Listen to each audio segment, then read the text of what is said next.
Okay, so welcome everybody. I hope you.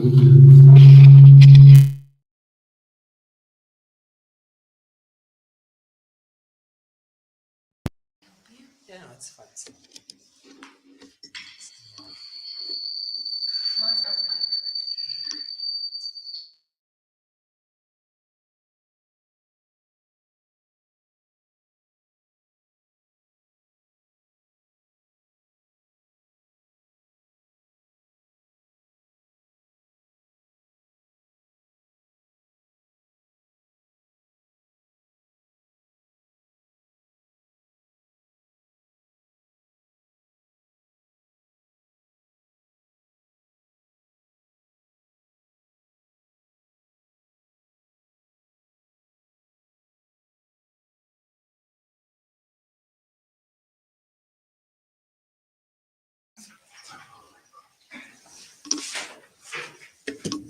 Okay.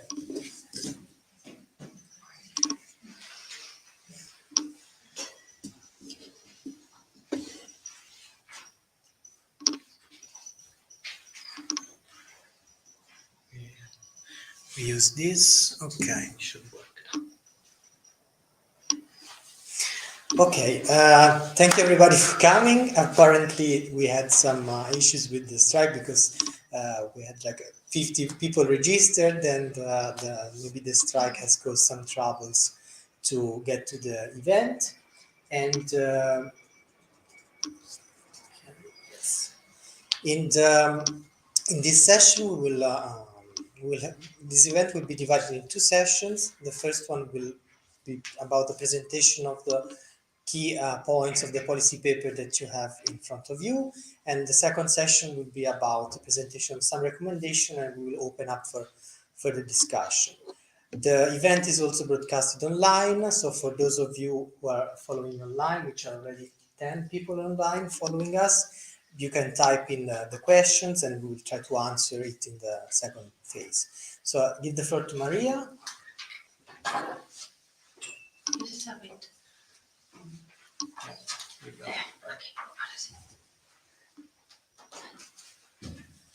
Okay. Hello. Thank you everyone for being here in person and in the screen. I wanted first to thank the Fundación Generalitat Valenciana for allowing us to be here. And well, why are we here? That's the main question. It's because, well, we care about Mediterranean forest, and we think there's we could do something else, and we could improve what is being done and what is being written about how manage a Mediterranean forest. So we gathered together eight life projects who were working more or less into similar areas of Mediterranean forest. We gather Brazilian forest, which is where the life I come from, life for CO2, life at Aleppo, life systemic, life good for future, Micmac, who I'm going to excuse this life because they couldn't be here in person today because of overbooking in the flight. So, well, they wanted to be here, but it was impossible for them. And life Mix for Tent and Agro for Adapt. So all these 8 life projects together, we think we could contribute into something in order to improve the forest management in the Mediterranean and the forest condition in the Mediterranean. We think whenever we are dealing with this forestry EU frame, we think sometimes the Mediterranean is not well adjusted to that. So I want to thank Laura Iapitelli from Life, and she's going to introduce us about Life and about what Life can bring into all this, and how Life can bring into improve the living of in Europe in general. Laura, is it okay?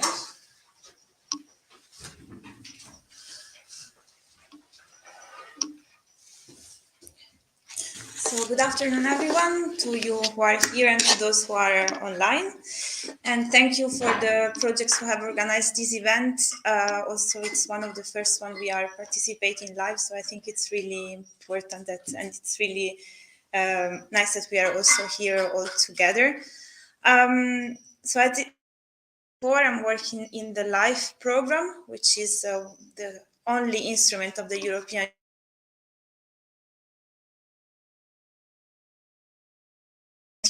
Yesterday we have celebrated the 30 years of LIFE, so proudly celebrated because we really believe that LIFE has made a change in Europe in the past 30 years in different areas, starting from biodiversity and nature conservation. This was how LIFE was set up in 1992, following the Habitat Directive. But also on climate change. Since the beginning, actually, also LIFE has been investing to fight climate change. And since 2014, we have also a fully dedicated budget only on climate change projects. And the projects that are here, they are actually funded under this strand, climate change. So I'm really glad to be here because I'm also eager to learn from the projects, from the challenges and the lessons learned and recommendations they're going to provide. They are key because they come from the ground, they come from bottom up, and this is the essence of the LIFE program. Differently maybe from other programs, this is not a Brussels-driven program, but it's really coming from the EU, from the ground. We really try to understand what are the challenges and how this can be addressed. And in this case, today we are discussing about forests. And we all know, I want to repeat, that forests are key for the challenges that we are living today. Climate change, biodiversity, health challenges. They are all different faces, but the same theme, the same crisis, unfortunately, mostly based by the economic system that we are living, a linear one. So we have really to transform, to move to another economic way of living and also use or work with forests in a different way. So forests are the solutions, but we have to deal with them in a different way. So it's not just about planting trees, but it's really about managing forests sustainably, which is not just about planting trees that maybe die after because they're not taken care of or we plant the wrong species. So it's really important that we look of the response and the recommendations of these projects in view of implementing the strategies that we have put in place. At EU level, we are really lucky because we have a framework of action. We have now a forestry strategy recently published, where, for instance, one of the plan is also to plant additional trees, additional and the right species of trees. But also on climate change, we have a framework of action, which is one of the top in the world. So we are lucky in this sense. And not just that, we have also some incentives. And at national level, at European level, LIFE is one of that. So LIFE, I think it's important because we try really to provide a budget or a first support to make this transformation possible. I will hear from the projects, but I'm sure that some of the projects really found beneficial to have this starting point, this support from our side, from the LIFE program. And also we try to have projects that mix together different topics, so really break these silos of biodiversity and climate change. We really have to cross the data. We really have to plant trees that make profitable for climate change in the future, but also the right species for the biodiversity. And this is something that I think we find in these projects. And with this, I hope that you will find this debate or this exchange today really useful. I think the work they have done, also working together, it's really important, and I hope this will be taken up, so from bottom up to the policy level, in the way that we can strengthen really not only just the policies, but the real implementation and make this transformation true. Maybe the work that you have done can be really good practice for also other countries or other other areas. So with this, I leave you to the discussion, to the real part of the meeting, and I thank you very much for the invitation. Thank you.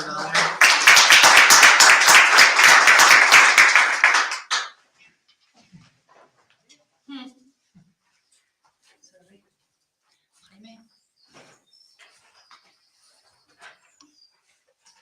Oh God, this is for you. Okay, paso you. Okay, so we're going to discuss the. Sorry. Okay, sorry. Let's start again. We're going to discuss the main four issues provided in the paper. The first one is sustainable forest management. Here we're going to talk about Mediterranean forests very briefly. That they are really important in EU natural and cultural heritage. Sustainable forest management, and what do we need, or what do we think we need to promote sustainable forest management, and of course conclusions. So the Mediterranean forests, they host a relevant part of EU biodiversity, and they are of ecosystem services. If we compare them to temperate forests usually they are very good in provisioning services like timber. But in the case of Mediterranean forest, timber is not that, well, as you all know, they do not produce that amount of timber, but they have a very good role in supporting services and in regulation services. But what do we have? We have growing threats. We have, of course, climate change, temperature increasing, and also we have in the Mediterranean a very high rate of forest abandonment. So with that, we have lower vitality of the forest, of course, lower economic interest, and higher fire risk. So far, what we are threatening here is these ecosystem services we just said they were so important in the Mediterranean forest. And we know this is a vicious circle that is only broken either by fire or by sustainable forest management. So we need to manage the forest to stop this vicious circle.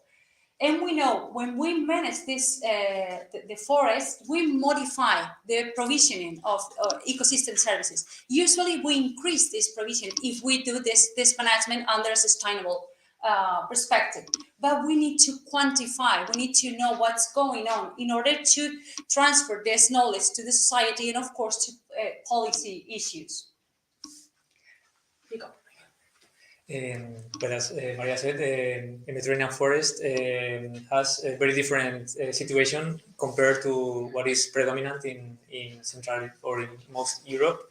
As you can see, this is the share of removals to net increment or harvest rate, meaning the percentage of the growth on timber of the forest, which is used by the industry, which is harvested.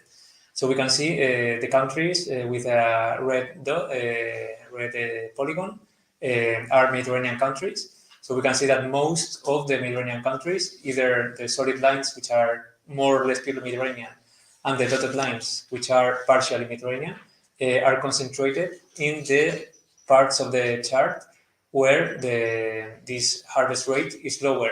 So while the average in Europe is over 60%, if we focus on the Mediterranean ones, we are somewhere below 40%. And if we pay attention to, this is the case of Spain, but I'm sure that in France and Italy is nearly the same. This is the values at country level. But in the case of Spain, if we remove from this chart Galicia, which is an Atlantic region in the northwest, this harvest rate gets down to 17%. So only we are using the 17% of the timber that is accumulated every year in the forest. This results in an increase in our growing stock. We are not talking here on a forest area, which of course has grown like everywhere in Europe, but the growing stock, meaning the amount of timber accumulated in the forest, has doubled in the last 25 years. So unlike in other EU biomes, we need to increase harvest rate to break this vicious cycle that Maria was showing before, to preserve the forests. These are some lessons learned that we have found in our projects from Life Mix for Change. We applied silviculture, including aspects of adaptive criteria and close to nature criteria. And we found that applying this type of silviculture or sustainable forest management, we found that we can achieve a higher growth rate, meaning that the trees have more vitality. We are increasing the carbon fixation rate. We are increasing the stock of valuable timber. So we are improving the status of the forest at no cost in terms of species richness. We have found that we lost no single species, either in the tree level or at the undergrowth, and the biodiversity indicators remain stable.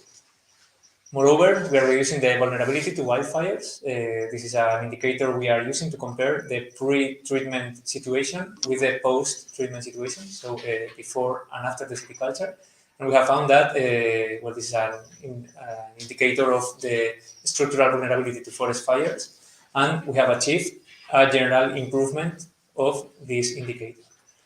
Moreover, we also paid attention to what happens to the water, which is the main limiting factor in Mediterranean conditions.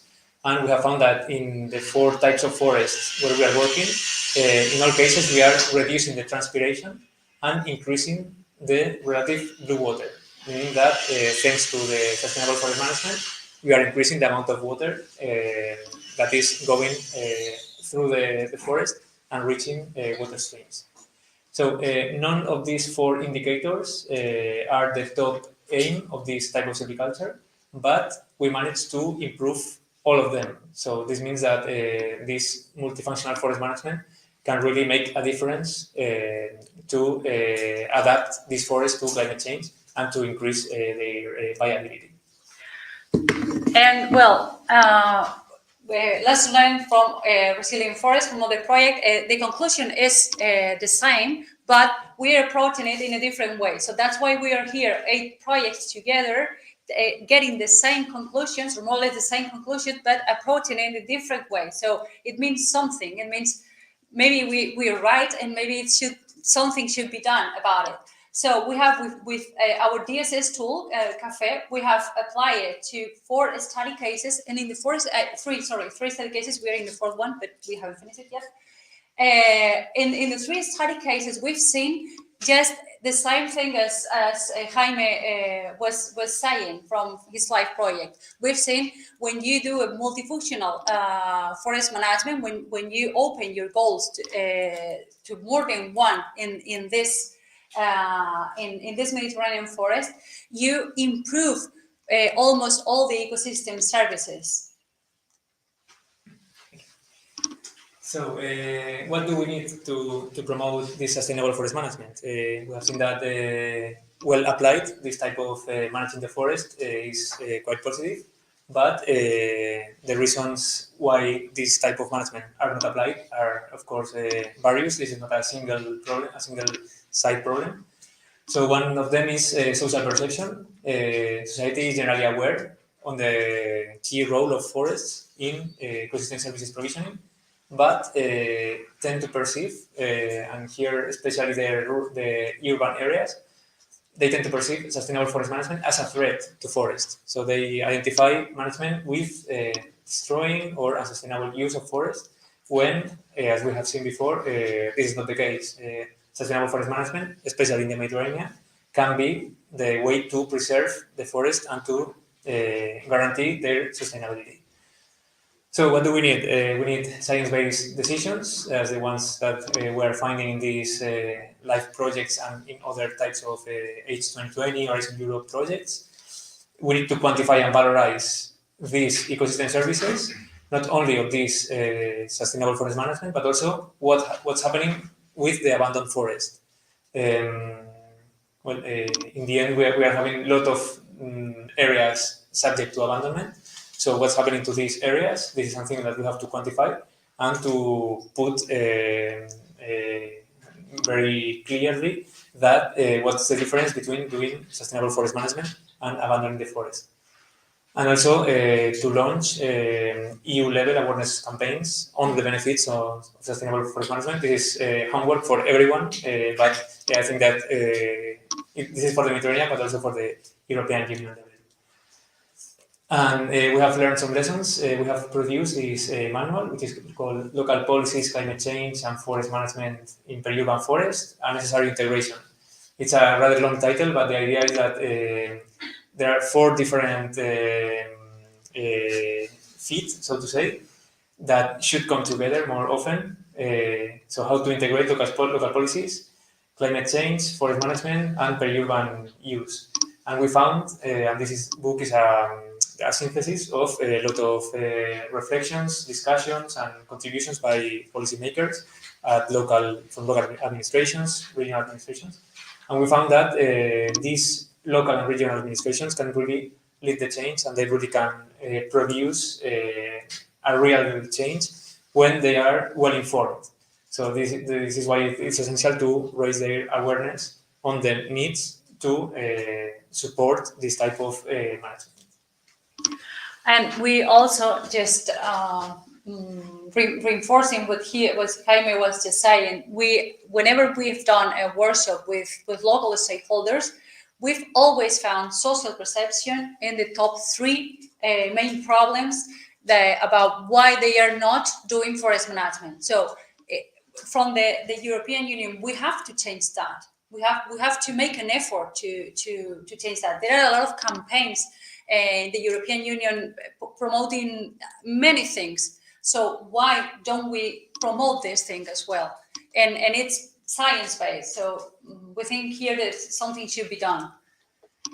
Also, another constraint is, of course, market. Most of the products are not included into the market, and the market itself cannot guarantee this sustainable forest management. We have low timber stock. We have usually difficult to access to the forest, steep slopes, and very highly variable forest. And we have to find that. I mean, somehow we have to find the money. We can find the money, just put in some money, or we can find the money just by quantifying and evaluating the rest of ecosystem services and not just the timber. And for the lesson learned here from our projects, we saw that when you combine different ecosystem services, the management interest increases. For instance, in our study case, in our pilot study case, the core of our project, we saw that. Actually, that's why we came out with this project in first place, because they couldn't cope with the cost of sustainable forest management by themselves. So they needed someone to quantify other ecosystem services, and in the best of luck, someone to fund this, to pay for this ecosystem service. Likewise, in the case of Lifelines for Change, we also found that we knew that conventional silviculture is not profitable by itself. It requires some levels of subsidies in these areas. And we were also quantifying what was the economic balance, with a deep analysis of costs and income from this adaptive and close to nature silviculture, and found what we could expect, that the balance is more negative than conventional silviculture. Otherwise, everybody would be applying this type of silviculture. But this is an investment, and this is something we'll see in the conclusions. This type of management is not a cost, or should not be perceived as a cost, but as an investment on improving the forest and on safeguarding the future of forests. Another constraint is governance. So we have in the Mediterranean highly fragmented private property, most of which is absent or misinformed. In many cases, they are the heirs of the owners that used to live in the rural areas that now live in the cities, and they are not informed anymore on where are their forests and what could they do with them.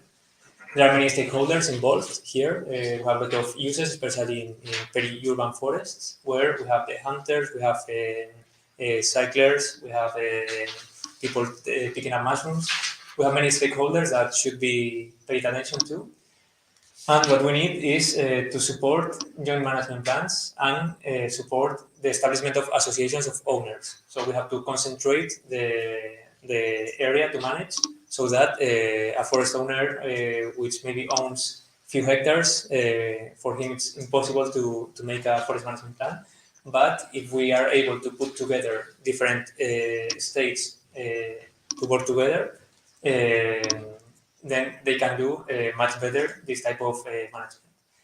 Moreover, we need innovative and brave policies, so how to quantify these ecosystem services, and especially how to valorize. And everybody agrees that we have to pay for these services, but who's going to pay, and how can we articulate this type of payment? This is something very relevant to feedback this sustainable forest management chain. And finally, we need spatial and administrative coordination. Here we have an overlapping of administrations falling at the same area. So we need to coordinate them, and we especially need leaders to put them together, to talk, to discuss. And when they realize that we really need to make a move, then things will be much easier. Well, and just very fast as conclusion, we think there are science-based data and science-based tools out there to be used. So why don't we use them? And as Jaime said, we must consider this sustainable forest management as an investment and not as a cost. We have to find out who pays for that. But as a society, we should pay for that. It's giving profits to everyone. And sustainable forest management and biodiversity conservation are not opposite. This is a message we have to take with us, and we have to spread. They are complementary. They are not opposite. Not because I'm going to a forest to manage the forest, I'm going necessarily to decrease the biodiversity. Sometimes, or most of the time, if I do it properly, I can increase it. And for policymakers, they are essential to prompt this Mediterranean sustainable forest management. They have climate funds, ecosystem services payments will change everything. Of course, we have to think in long term instead of these short-term decisions or these short-term regulations. We ask from here to European Commission to make this awareness raising campaign that sustainable forest management is not negative for biodiversity, it's the other way around, and we need it, and mostly in the Mediterranean. Of course, smart reindustrialization to boost forest-related bioeconomy, and you will hear about that later on. And this is not a Mediterranean challenge. This is a European challenge. This is not just Mediterranean. It's a European challenge. So there is a great global opportunity of applying this sustainable forest management in Mediterranean forests. So please, let's take a chance and do it. Thank you.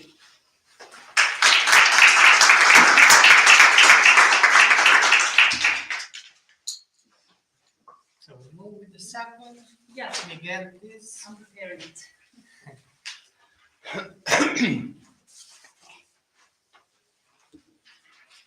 Yeah. Yeah. Okay. Good. Is that on? Yeah. Ready? Okay. Hello, everyone. Now it's my turn. So I will be speaking about the second point, that is the framework of public and private incentive, respecting regulation and avoiding bureaucratic burdens for forest owners. So I will try to do this through these contents.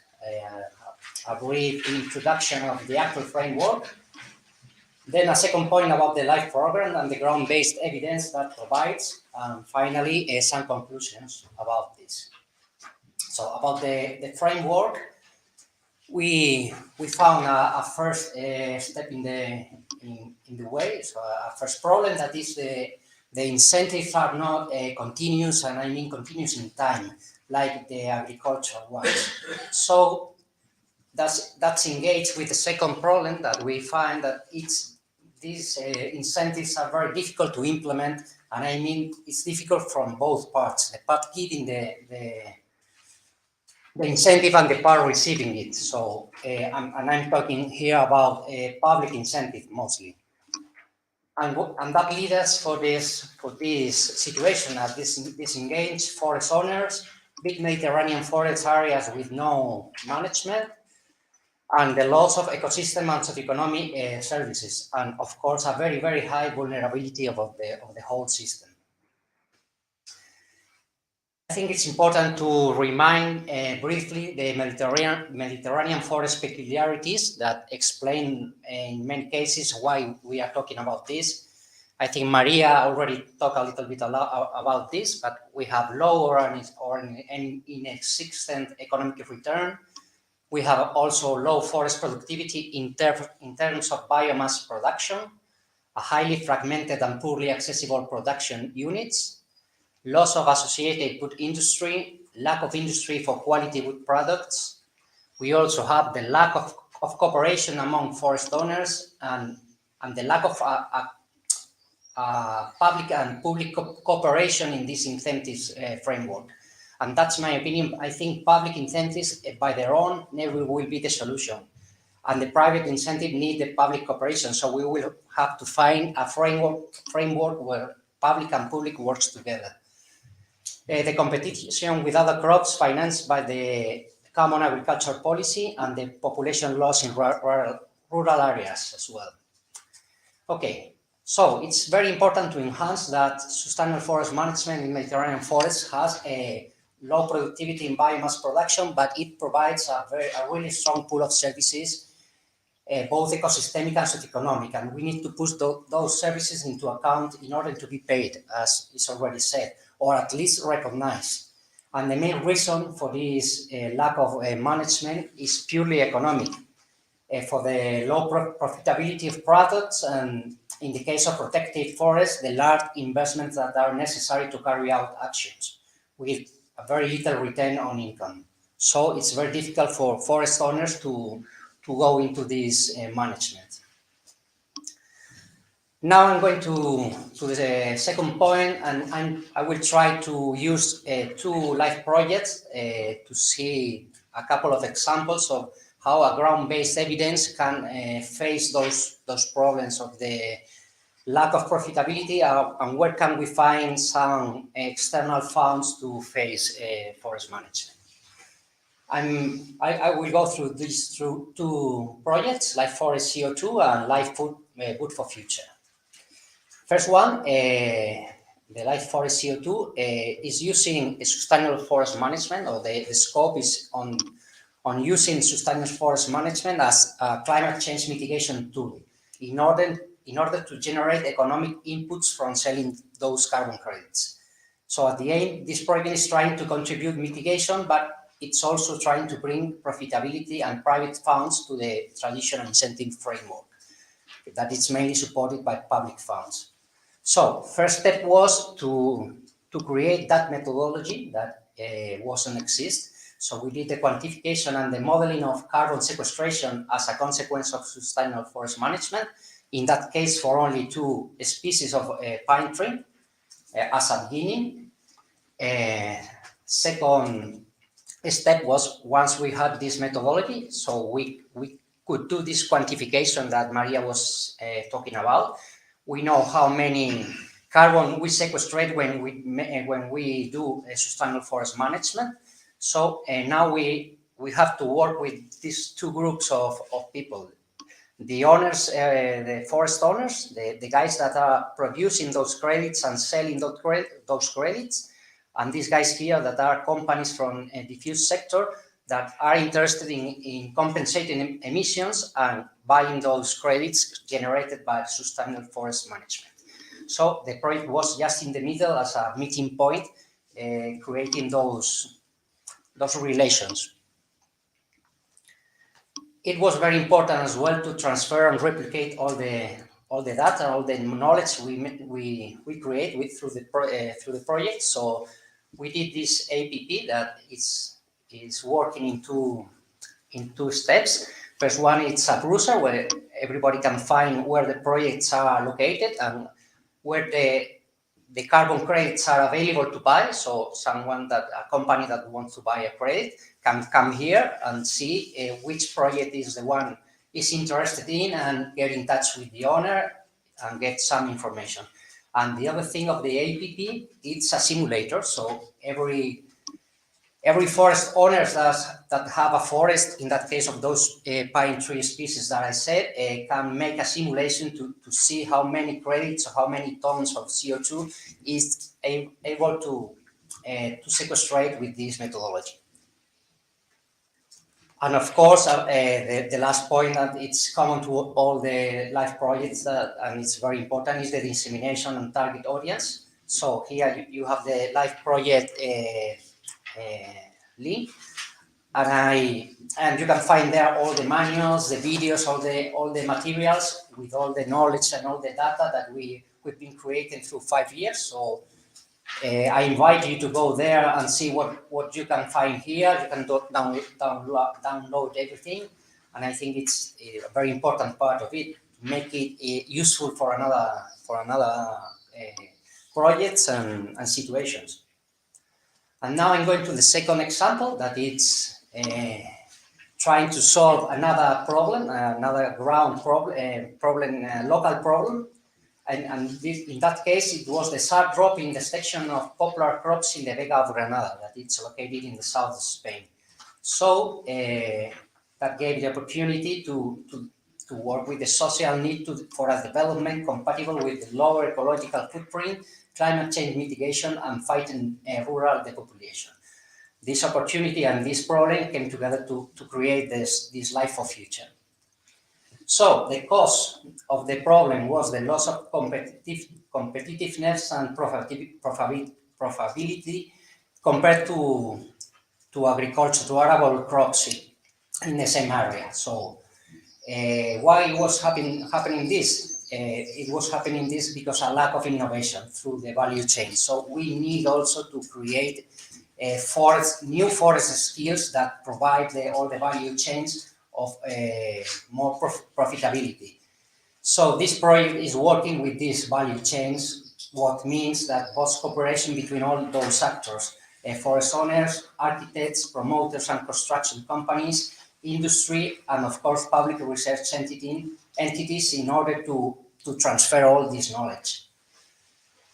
So the objectives of this Wood for Future comes through the structural products with popular wood, with a demonstration and commercialization on this local area, providing services like negative CO2 footprint in building sector, sustainable construction in large market share, increasing the value of popular wood, energy saving in production processes, use of local wood and less transport, create local green jobs at the rural level, and promoting sustainable forest management. That is a common point in all the objectives of these 8 projects we are discussing today.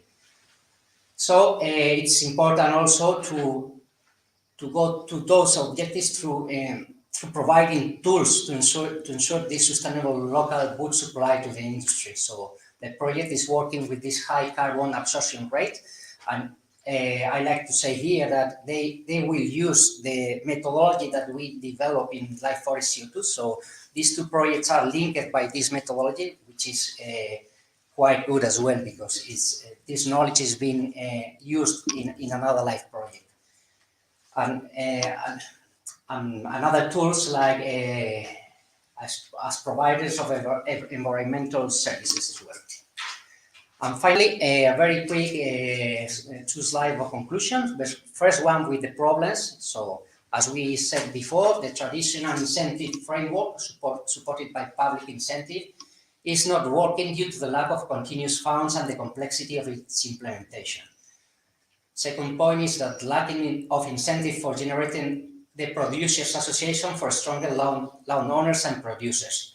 We also have a weak market for offsetting CO2 emissions, the non-existence of payments for ecosystem services, and the need to promote the industrial development of new technological products, the new forestry skills that we were talking about, and create a quality wood. So the key problem at the end is always the lack of profitability of the whole system. And I have another slide of conclusion, but with the solution that we think could be used for those problems. First one is incentives framework must be supported by public and private collaboration. We should look for mixed formulas that comes together with public and private collaboration.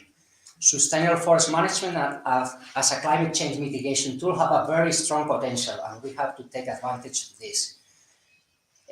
We should find the way to pay for providing environmental services, and it's very related with what Maria said before about the perception of society about those services that forest provides. We should look for pay or at least fiscal advantages for providing socioeconomic services as well. And we need to promote the industrial development of new technological products, such as the manufacture of innovative ecological structural systems for quality wood in combination with the traditional forest product like wood, hemp, mushroom, etc. So we need a multi-solution approach. We need that multi-solution approach to bring sustainable forest management as close as possible to profitability. And we need bottom-up solutions from local problems to regional, national, and European policies. And the good news is that LIFE program is a great tool for that purpose. So I think those projects can for raising those solutions. And on my side, that's all.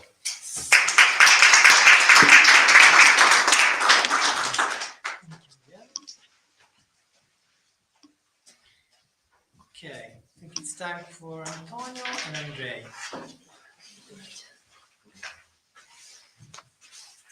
Thank you, Julio. Well, good afternoon for attending. I'm here representing LIFE Adapt Aleppo, which is a LIFE project which has to do with the sustainable management of Aleppo pine. So probably my speech is a little bit, or my participation is a little bit biased to Aleppo pine, but then Andre will provide some biodiversity in the best of the sense. So talking about biodiversity and other species. Well, Yes. This is the, I'm so sure if this is, Yeah, this is this one. So, but I don't see the bold. No, está muy importante. Yeah, no, this is the stream. This is the. Okay. Yeah. No, but it's not the presentation. The bold It's the one. it's not the same. No, it's not the same. Es la que. ¿Cuál? Es la que le pasaba a Julia. Sorry. Last version. Tú le has pasado. It isn't here, the last version.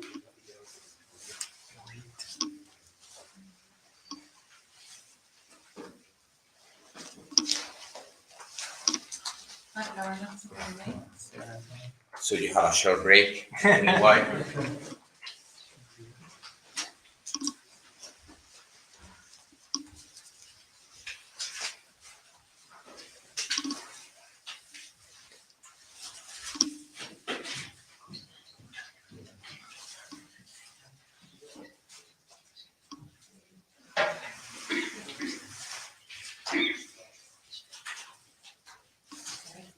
Pero a ver si puedes pasar.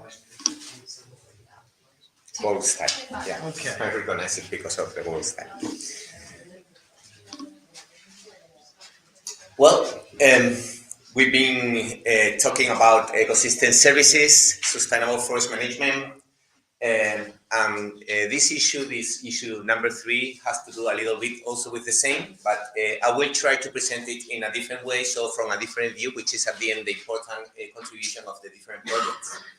So, yeah, the key point is ecosystem services, and how do we manage our forests for ecosystem services, for provisioning of ecosystem services.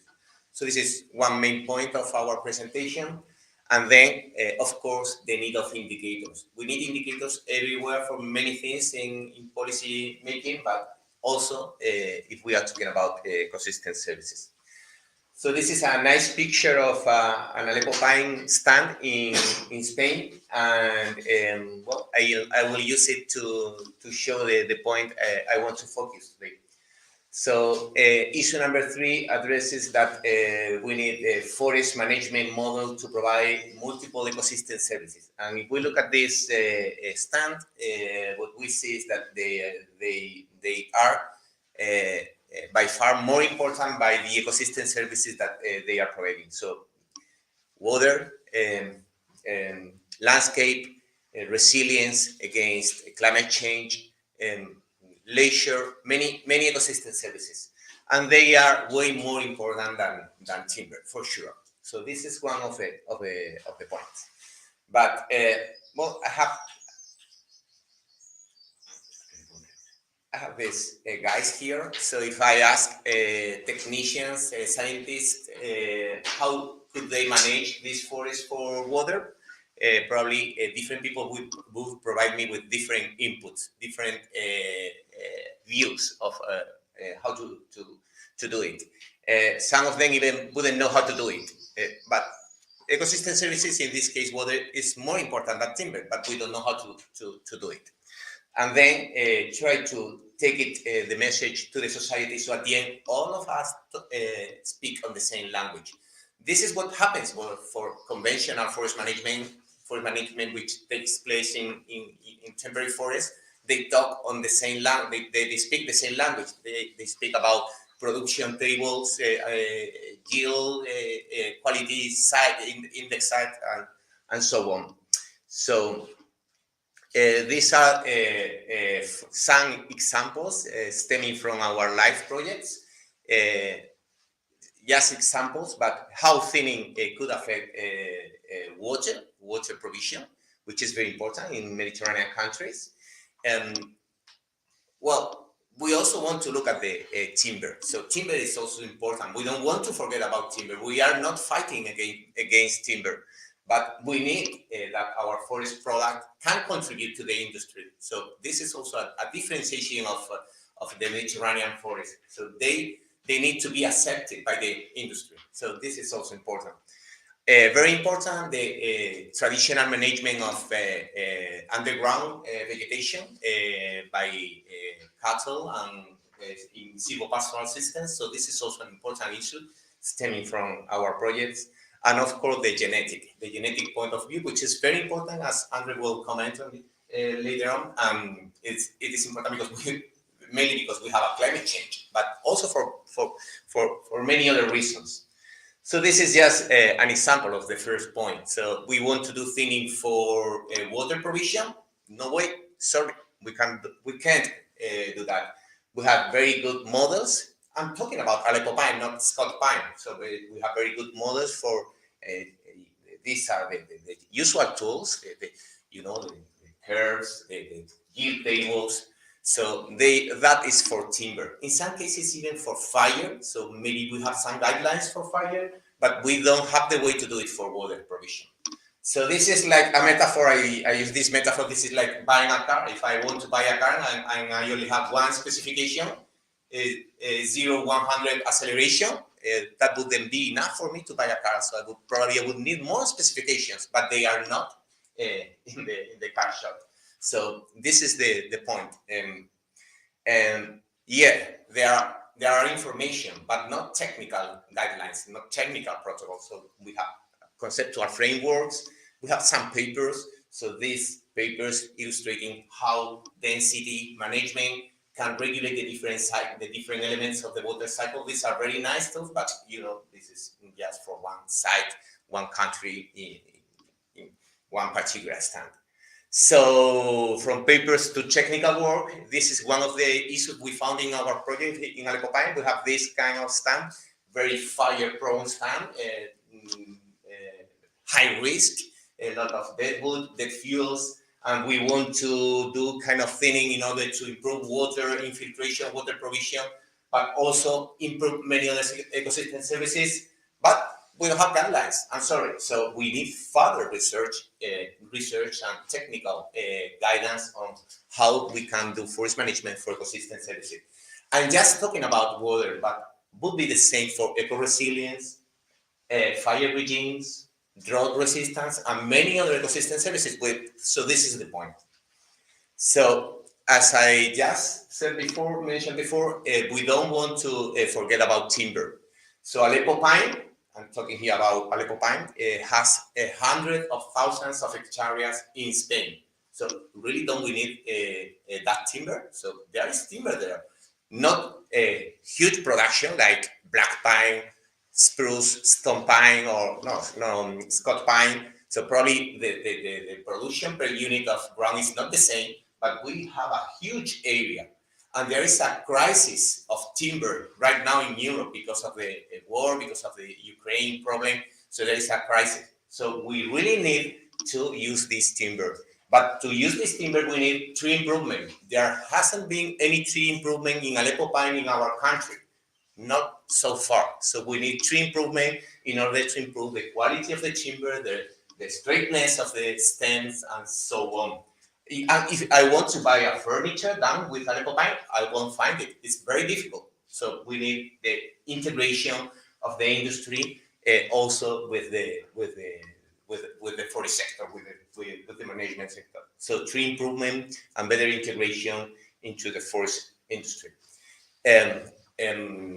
The way of incorporating traditional silvopastoral systems, multi-purpose traditional silvopastoral systems into forest management is also crucial.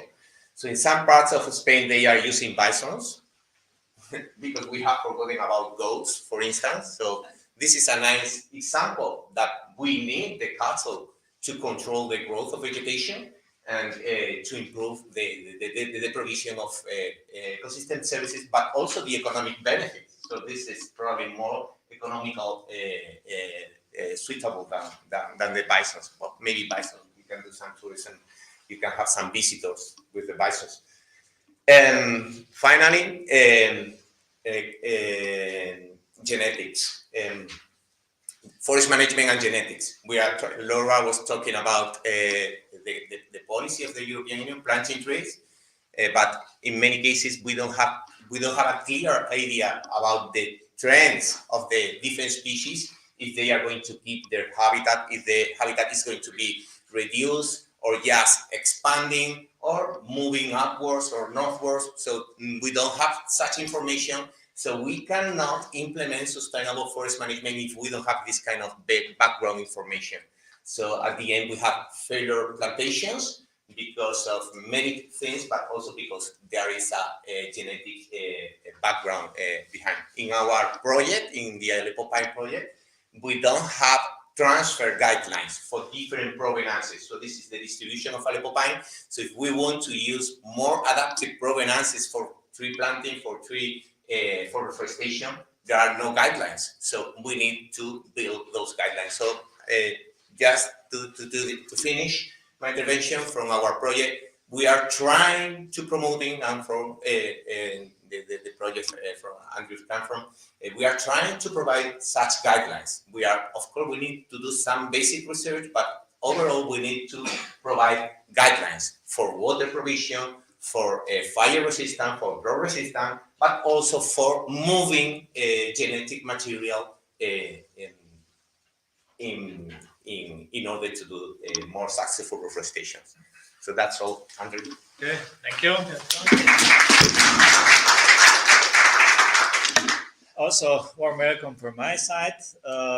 As Antonia has already pointed out, the importance of genetic diversity is very crucial in the area of climate change, because somehow through the genetic diversity we promote this evolutionary adaptation, which is a part of natural ecosystems and natural populations, and silviculture is a tool to do that. And within the LIFE program, we also are studying the influence of our forest management decisions on the genetic diversity, and this is what Life Systemic Project is around, and this is the theme of the genetic diversity, which is very, very complex. So we are studying 8 species on 30 demonstration sites around the Adriatic Sea, and we will try to fill that information gap there is regarding the influence of different silviculture and sustainable forest management measures on genetic diversity of forestry populations. So these solutions will be provided within the live systemic, and as I said, the main point is the genetic component of the forestry populations. You all know what influence on the genetic diversity with the time, what is important. So we have three main points. We have the first analysis of forest stands, then the genetic analysis, and at the end, the analysis of landscape genomics. And on that field, we will try to produce what is our response to the natural risks such as climate change, what is our response to ensure the adaptation capacity, to lower what is the influence on the fragmentation and forest management. On different levels, because biodiversity has different levels, genetic diversity is only one of them. So also the ectomycorrhizal area in the forest is also studied in order to cover all the different levels of diversity in the forest ecosystem. So the final result will be a model which we are calling Gene BioSylvi model, which will combine the forest growth, the simulation of multi-species forest dynamics, the prediction of ecosystem function and the climate change, what are the influence of silviculture measures, and this model will serve as a support for forest management and policy decisions in the future. We already have a monitoring system which was also produced within the LIFE program, and this is LifeGenMon project, which has been concluded in 2020, and you have available this manual for forest genetic monitoring, which we see as a very good solution to if you want to organize that in your country. Monitoring is important, and also there is a huge necessity for indicators and scientific data to see the benefits of the forest management. And here you can see two examples from Spain, and this is what we cannot cross, and we have to always take into the consideration. Now, at the end, just to give you three final thoughts, which we see quite important, is that that further efforts in research, development, and innovation projects are very important and required to feed the evidence-based policy that avoid harmful effects of one-fits-all interventions. So we have to stick to the certain area, to the certain forest stand, to the certain circumstances, and find solutions for that area. The second point is that we have to go beyond the level of forest, and we have to think also about the adaptation of social and economic system in forest management. So we have to look at the forest management as a system which have certain levels, and we have to obey all those levels. In the end, what is important is the participatory process. Those solutions cannot be developed without the involvement of different stakeholders, such as decision makers, foresters, researchers, and also forest owners, which are extremely important, and forest and end users of wood, and also other functions of forest. Thank you very much.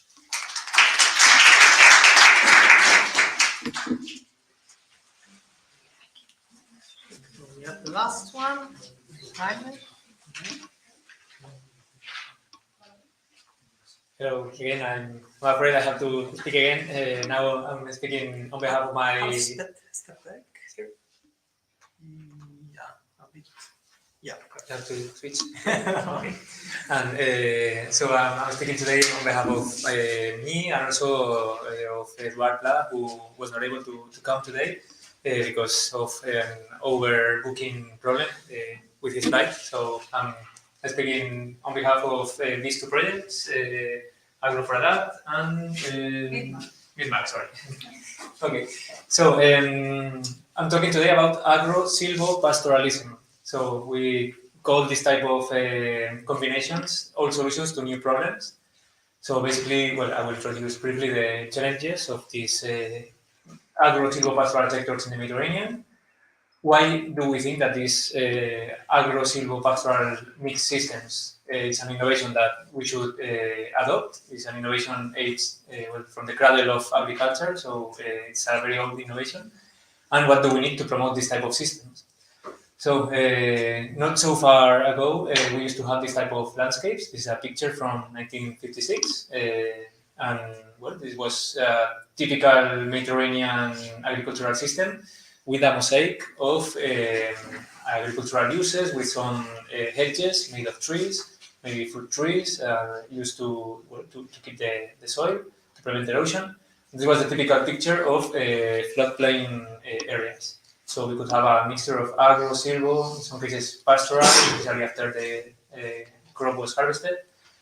But some years later, in recent times, we have this is the same place. As you can see, the river goes this way. And something happened that when we used to have some dozens of fields and some thousands of trees, now we have just agro system with, well, we have lost most of these borders or these frontiers between two different systems. And now we have a very simplified landscape. In mid-mountain conditions, we have also a similar aerial picture from the 50s. We could have this type of mosaic between some forest area and some grassland. But now, as a result of the abandonment of this grassland use, now we have a continuous cover forest, which is not made up voluntarily. I mean, this is not a reforestation, but it's spontaneous colonization of the space by forest. So we are again losing the mosaic. It's nice because we have more trees, but we are losing something here. So there are multiple reasons for this segregation of agricultural, forest and pastoral uses. Of course, the mechanization of agricultural management is a main reason. Global markets, we need to produce more and more efficiently. The producers have been more and more going into a trend of specialization and going to more and more simple systems. There are less and less farmers. There's an administrative split between agricultural and forest sectors. Subsidy policies, they go differently in different lines. And here there are a lot of feedbacks between all these processes. So there are multiple reasons that have brought us to this place. And also there are multiple problems as a result. We have a loss of biodiversity in this type of landscapes. This is very typical in the central plateau of Spain. Just we call it a green desert, at least during April time, when the cereal is green. But after the cereal is cropped, there's absolutely nothing alive in kilometers. Then we have problems of soil degradation with regard to carbon depletion, soil organic matter, problems of erosion. Of course, there's a European-wide problem of nitrates, which in this type of landscapes is particularly severe. We are seeing, and luckily we have to experience a war close to the European border to realize how dependent we are from external inputs, from the cost of fertilizers, fossil fuels, etc. So this type of landscapes, this is a pastoral system, they depend a lot on external inputs. So when the petrol costs increase, and then the fertilizer cost increases, and then this is not profitable anymore. So there's a huge vulnerability for the farmers when they are just trying to increase more and more the size of their fields, because it's a runaway against nowhere, because in the end, you will not have never enough area to sustain this type of system. In the case of these middle mountain areas, this used to be some terraces that were grown, but now they're abandoned and they are very prone to forest fires. So in the end, we have a very strong vulnerability for the productors. from the producers, sorry, to the market, but also these systems are not adapted. They are very vulnerable to all the climate change impacts, drought, forest fires, pests, etc. So the question we try to address is if we are able to produce more food, more bioeconomy opportunities, if we can sustain more productive and more resilient rural livelihoods, if we can protect soil and water and biodiversity all together. I mean, we should not choose between one or the other. Are we able to follow all these ones? And the answers are, or the answer we are confident that is that we can do it with eco-intensification. And this is not something we say, but it's in the European Green Deal. Eco-intensification is the address we should follow. And this is just one idea. I mean, we do not say that this is the only way, but this is one main way which is compatible with organic farming, permaculture, and every type of more sustainable agro-silvopastoral system, which we could simplify as agroforestry. And here we provide 3 different examples that we are addressing at Agro for Adapt project. So silvoarable systems, introducing trees back to crops, to arable areas. They can be in as rows combined with the crop production. They can be hedgerows, windbreaks. They can be islands of vegetation. Also, grassland silvopasture. So, trying to restore also some trees in areas that are now covered just with grass. And also forest silvopasture, what Antonio was saying before. So, how to introduce back the animals in the forest. So these systems are based on 2 factors or 2 reasons. One is the more effective use of resources. By resources, we mean the energy from the sun, water that is arriving from the sky, and the nutrients in the soil. So we have 2 or more components in the system. We can use these resources more effectively.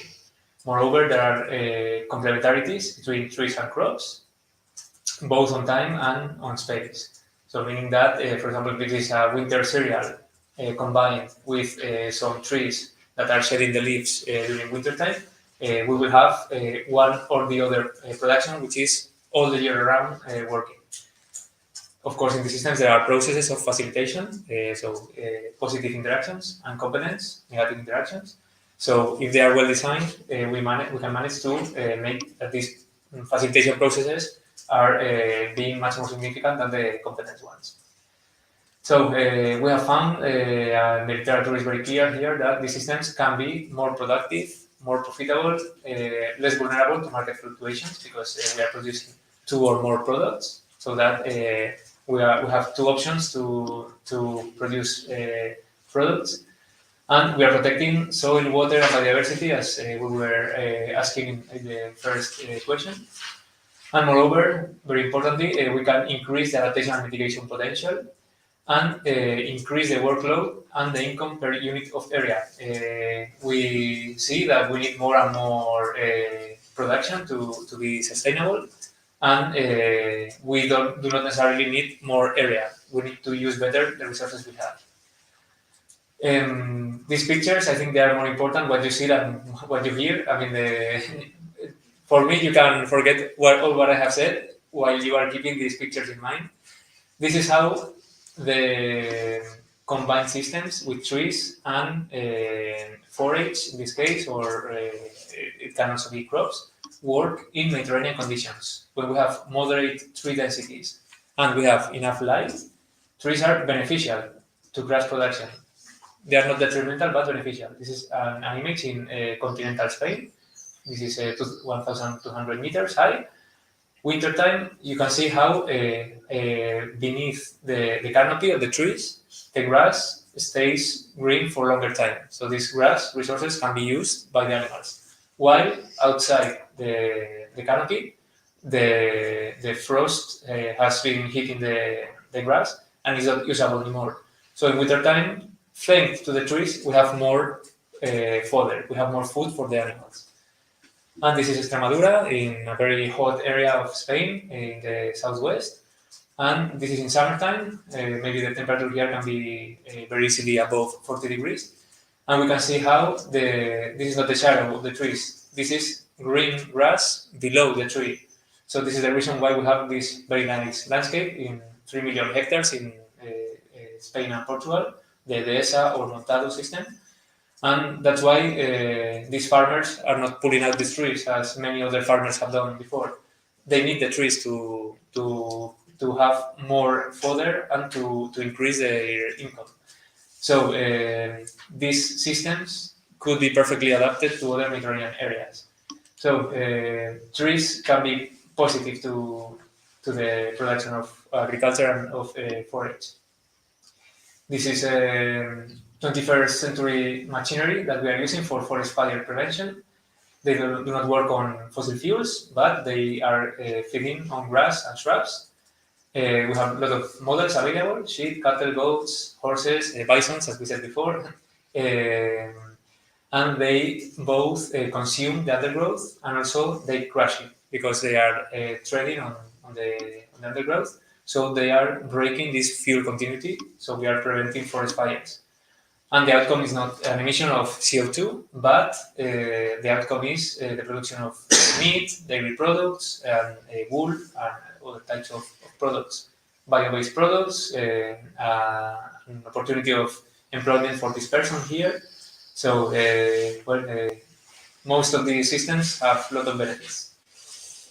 Moreover, the landscape mosaics, as I was showing the first pictures, is a very classical picture on how biodiversity works in patchy landscapes. And as we are doing, this is the type of animals that these systems can host, and how, as this system is getting more and more simplified, the number of animals that can be present are disappearing. And this is a real picture from February 2022. We had a forest fire in northeast Spain that, thanks to this landscape mosaic, the fire could be stopped in these agricultural fields. If these fields were abandoned and turned into forest, this fire would have not been stopped. So we are also talking of smart fire landscapes. So what do we need to promote these type of systems? We see that they have a lot of advantages, but there are a lot of factors that impedes us to mainstream them. So we need a lot of spaces for stakeholder participation. We need areas so that a farmer can explain another farmer how these systems work. These pioneers that are installing these type of systems, they should have some areas to talk to others and explain their results. Public administrations have a key role here, and this is something that we have seen in the previous presentations, both to manage conflicts and land access rights, and also to arrange common infrastructures. This is essential, especially when we are talking about eco-intensification, and people can work with less animals and less area. They need common infrastructures, for example, common workrooms to produce cheese or to produce meat with products.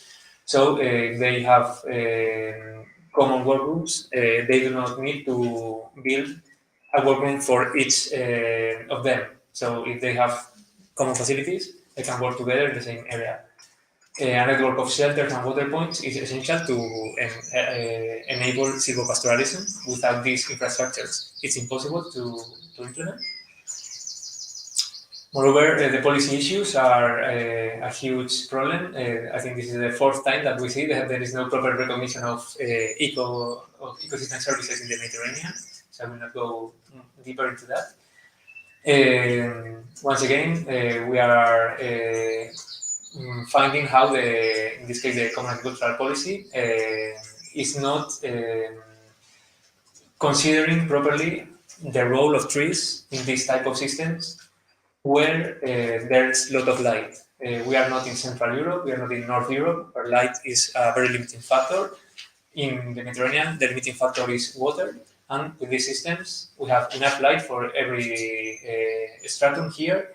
The grassland can grow perfectly with the light available under a partial cover by trees, and these trees are reducing the evaporation of water. So trees are keeping water for the grass. So this system is much more productive than if we cut the trees. But for whatever reason, if an owner keeps the trees, he's receiving less income from the common agricultural policy. So there's a lot of work here to do.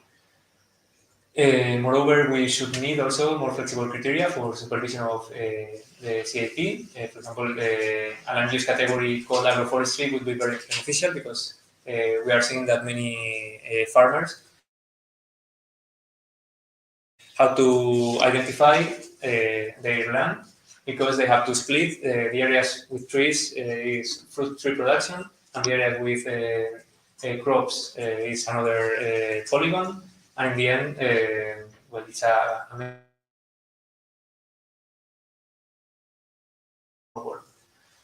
Moreover, we need to flexibilize health control. I mean, this is not an intensive pig farm where animals are having maybe 3 square meters per animal. They are living in open area, so maybe health issues should be maybe flexibilized. Of course, health issues are essential and they have to be kept, but maybe these type of systems should be kept or monitored in a more flexible way.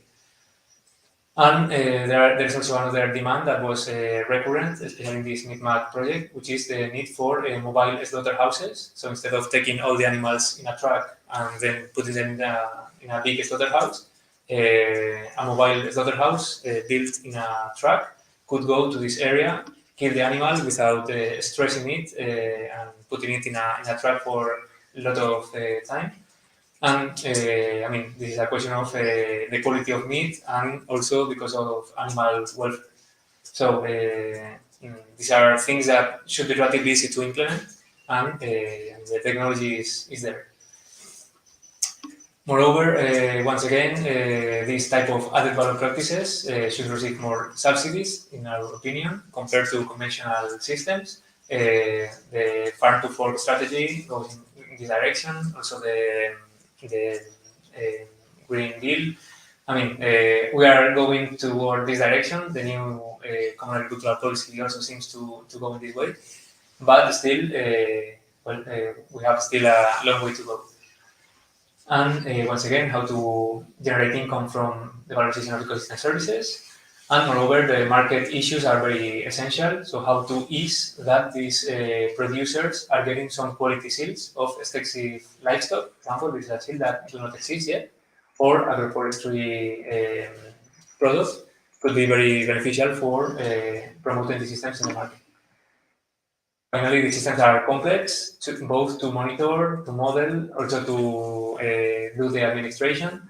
But I mean, the technology is ready, and we are also working on that in these projects. So we hope that we can also help the policymakers to ease the adoption of these type of systems.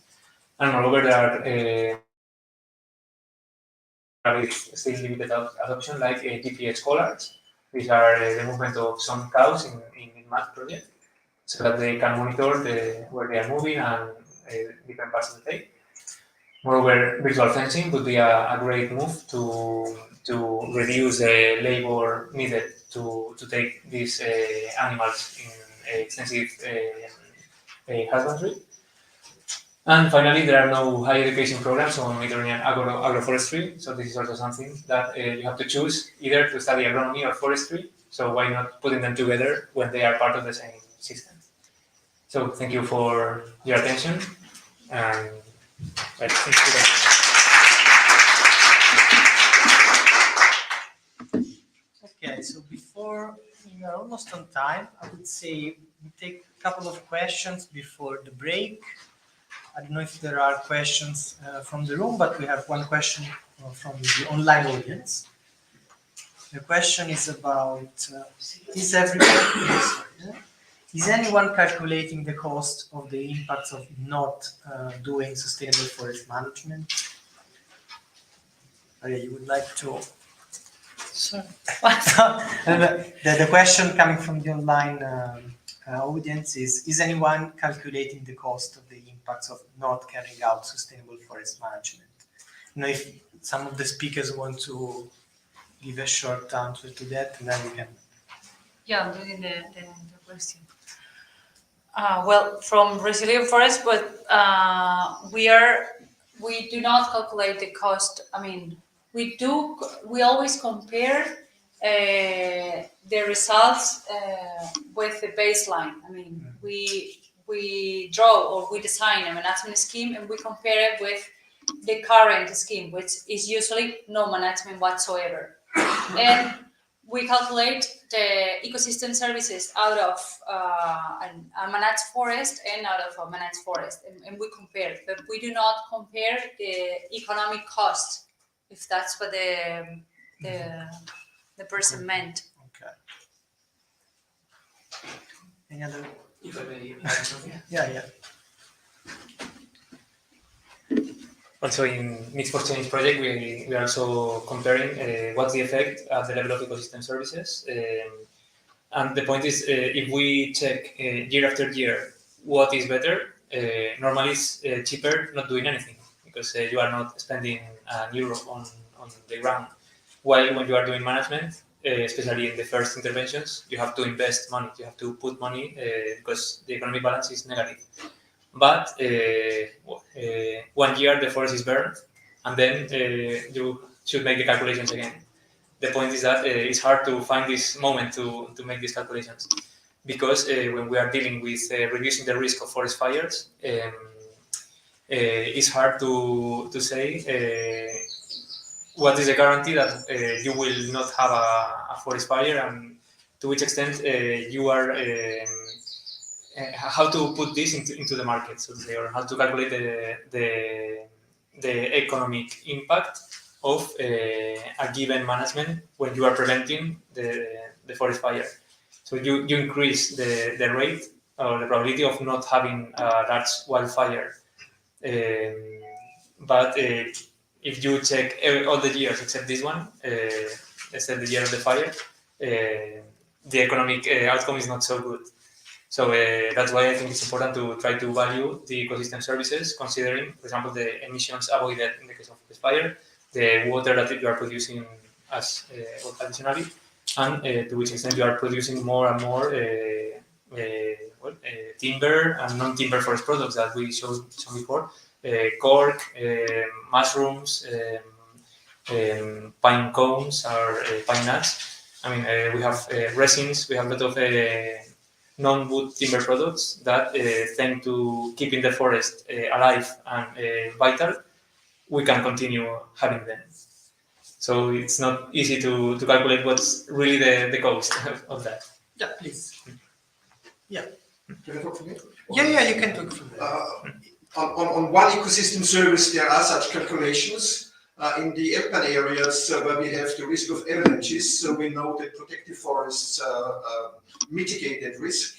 And the cost of managing the forest compared to the cost if you have to build steel snow bridges to prevent the avalanche start off is 1 to 10 to 1 to 100. So the very little cost for managing protected forests compared to very high cost to establish and maintain artificial avalanche protection equipment. And there are projects in calculation for that. There are concrete figures that you can find in Switzerland, Austria, and Germany. But I think there is a gap, a knowledge gap on really comparing non-management to management alternative scenarios that could be done by some research projects on specific services. All of the question which service do you? Thank you. Okay. If there are no other questions, we can have a break and then we'll. Yeah, please. I have not a question, but two basic comments. The first one is in several presentations, the restrictions or the specifics of the Mediterranean have been raised. Roughness of the terrain, steep slope. This is not specific to the Mediterranean. Also in alpine regions, we have the same challenges. But if you look at the traditional forest management, it's quite different there. People have a different relationship with the forest in alpine areas. They know that, for example, to protect their living room, they have to manage forests, not for wood production, but to keep, maintain and improve the protective function of forests. So it's not, as it was mentioned by one of the colleagues, only the profitability aspects, it's much more. It's the relationship, the awareness of people, how important forests are for their life. There is an interest even of this all many private small-scale forest owners we also have in the Alpine area. Even it's not profitability, but they have an interest to hand over their natural resource to their children in a very good shape. And sometimes it's a long-term interest to have it like a bank account. They do not want to have a regular income, but if they want to build a new house or a new stable, then they want to harvest and have the wood. So there are different attitudes, and it's not only profitability that steers or does not steer the engagement in forest management. And I think this is important for any campaign of awareness raising. If we only limit it to profitability aspects, that will not work. Profitability is one element, but there are many other elements that have to be addressed in an awareness raising campaign. The second point that I would like to raise is there is now this new trend on payment for ecosystem services, diversification of forest owners' income. I would like to recall that since the invention of forest management 200 to 300 years ago in Europe, owning a forest and managing it mainly was financed from market income. This is different to the agricultural sector in Europe, where we have a huge regulated market and a lot of subsidies coming from taxpayers' monies. Timber markets are worldwide unregulated and running according to WTO rules. So do we really want, or what are the risks of changing this basic approach that the costs of forest ownership and management are paid from market incomes, from the beneficiaries of a product or service, to a system that suddenly taxpayers' money should cover all the costs for biodiversity, carbon storage, and so on? Where is the free budget in public budgets that can now, the money that can now be spent for forestry? One example is the carbon farming. There is a long discussion now that the CAP money should pay for carbon farming in forestry. I'm sorry, CAP money is already blocked by many other measures, and the CAP budget was reduced for this new term.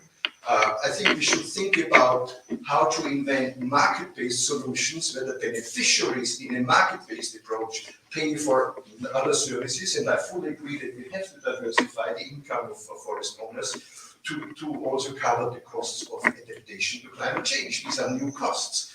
But there is a tendency to say, oh, subsidies, public money will pay. I see there's a huge risk. And do we really want to change this main paradigm and this main difference also to the agricultural markets? We should think about that twice before we start inventing payment for ecosystem service schemes that mostly rely on public money. I agree that public money can help to start, to design and introduce such instruments, but in the long run, I think it's only sustainable if it's market-driven and not dependent on taxpayers' money, because beside the restrictions in public budgets, how long will the political and public support for such an approach last? If that will change, then the whole system is in vain. So we should be careful in changing the main paradigm on that. No, but actually, a real PS scheme isn't supposed to be paid by public money. So when we said, well, at least from my point of view, when we said we need more money because we cannot sell the wood, or we can sell the wood, but actually nobody is going to pay for that wood. The wood we have, actually, in Life at Talebo, they had the experience. The people managing the forest didn't want the wood. Oh, sorry. Yeah. They didn't even want the wood. But if I'm managing the forest, and for instance, I'm increasing the water provisioning downstream, maybe the water consumers should somehow pay or contribute to paying this management. And it's not public money. I mean, I'm drinking water because upstream, I'm managing the forest. So it's, in my opinion, it's not just public money, which I think should be on the table. But then there's not a real PS scheme, and as soon as the government changes or whatever, it will die by itself. So yeah. Okay, so can have a break and we resume at 4. Yeah. Yeah. Okay. No. See? Oh,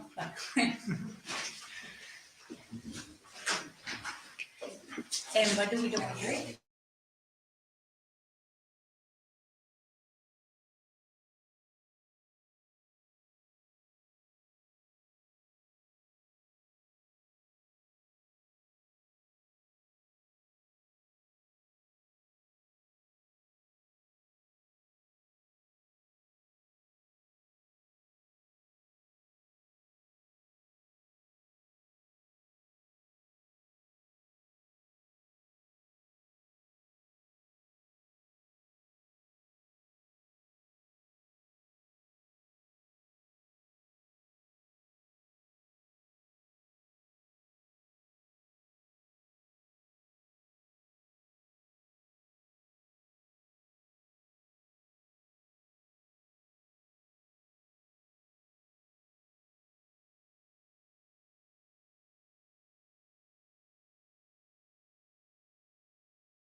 in person or remotely. Carolina will briefly address later which are the main policy messages coming from this process we have carried out in the past months. But I would like first to emphasize four ideas I think that are relevant in order to frame this policy position paper. The first is just to insist on what has been made evident in the previous presentations. Live projects are not research projects, but they have a strong capacity to provide evidences, to provide information that is relevant for policy making. And this a kind of information, there are evidences coming from the ground, coming from the implementation of the actions, coming from the several stakeholders that are engaged in this project. So this is something I wanted to insist again. A second point is just a brief explanation on the way this document has been prepared, has been elaborated. We didn't depart from the beginning from a previously planned structure of the document. We didn't identify in advance were the main topics we wanted to address. We just asked the project participants to provide all the policy messages, the policy relevant insights and outcomes coming from the respective projects without no order. Okay, we want to know what have you collected, have got from the project that you consider is relevant in terms of policy making. And we had a long list of items that then we try to organize somehow, to cluster, to identify which are the main topics revolving around the several outcomes and the several ideas coming from the project. So it was a kind of inductive process, okay, without any previous structure, just to ask the project to provide this about these outcomes. And thirdly, precisely because of this process, because of this logic, the document doesn't aim to address all the policy relevant topics we could imagine. I mean, at the end of the day, what we have tried is to speak about what we have got from the project. And someone could miss, why don't you talk about this or this topic that is in the forest strategy, or no, because at the end we wanted just to concentrate, to focus on what we had from the projects, even if we were not dealing with all the potential topics that are relevant in terms of forest policy making. But I would like just to end with an idea of why are we here actually? Because this is an attempt, a modest attempt to contribute to what we consider is a special policy moment in terms of forest policy. I'm not speaking about the war in Ukraine. It is because the European Forest Strategy, when published last year, opened a window of debate, very dynamic, sometimes very polarized, in my opinion, debate about the future of forest policy at the EU level, but also at the level of member states or the regions or even the municipalities, because it is a multi-level policy document. And this is just an attempt to contribute to this debate from these evidences coming from, in spite of everything, a kind of forest we still believe is not totally well understood in certain stages of the EU policy making. I think this kind of evidences could bring a more informed policy making in order to implement what is in the forest strategy, because at the end of the day, I think that we all share the environmental, the climate targets of the forest strategy. I think that there's no debate about this. The big challenge is how to better contribute to these targets, to these outcomes we all share, and to what extent it is needed to take into account the several and sometimes deep specificities of the forests we have in Europe. In our case, obviously, the Mediterranean forest. So now Carolina will shortly explain which are the main policy messages that are included in the document, and then we hope we'll have a kind of debate about I don't know, the barriers or what have to be done or what to do next with this in the course of this process. Thank you. It's up to you. Thank you.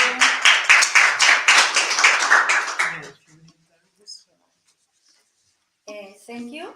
And now let us to move to the 5 main policy recommendations that you can find in the last part of the policy paper.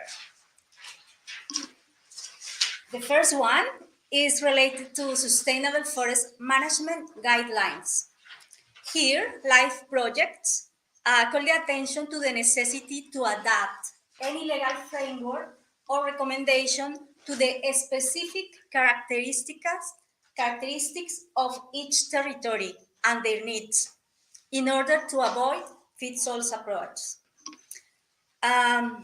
For example, it's proof that thinning can simultaneously increase several ecosystem services like biomass production and biodiversity conservation.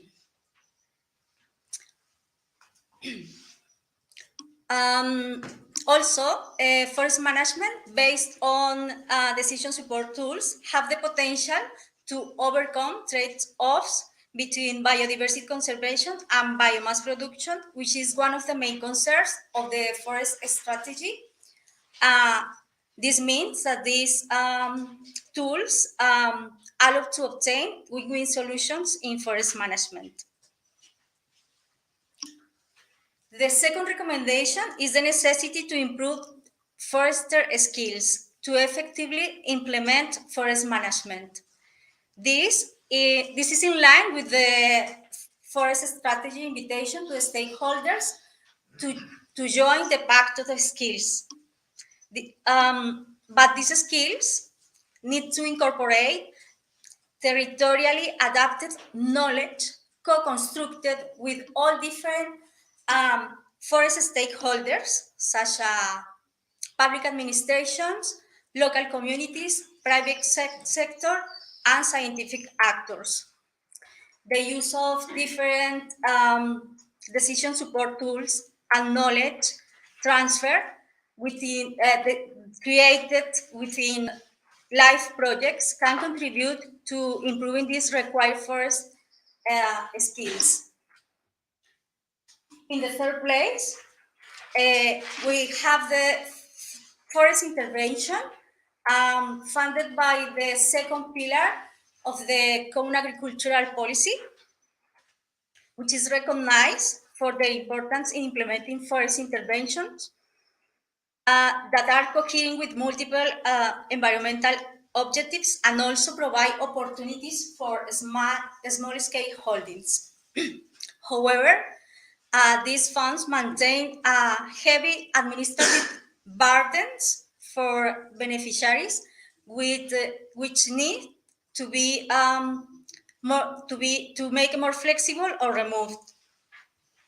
Also, here there is a call for member states to increase the scope of these funds for forest interventions.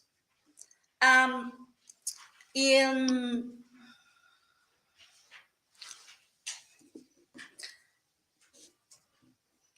order to enable frameworks of incentives such as economic incentive, transfer knowledge, and advisory.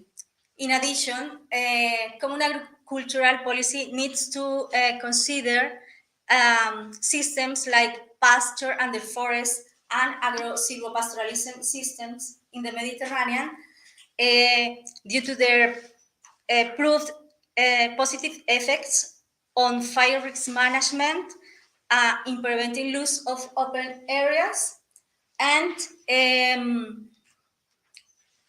for their positive effects and in economic benefits as well. In the fourth place, LIFE projects identify collective action as essential for both economic viability and sustainable forest management in settings dominated by small-scale holdings, like is the case of the Mediterranean area. These include facilitating collective agreements by public policies in each level of the decision-making, which means that guidelines, incentives, and regulatory tools need to be adapted and promote collective forest management. Also, there is an imperative that the strategies of forest management go beyond the boundaries of individual stands in order to achieve the goals of sustainable forest management. Finally, to preserve forest genetically of diverse tree populations and enhance the resilience of forests to climate change, forest genetic monitoring needs to be systematically incorporated into sustainable forest management and in the long-term strategies, such as the European Forest Genetic Resources Strategies, the Biodiversity Strategy, and the European Forest Strategy. And this is the...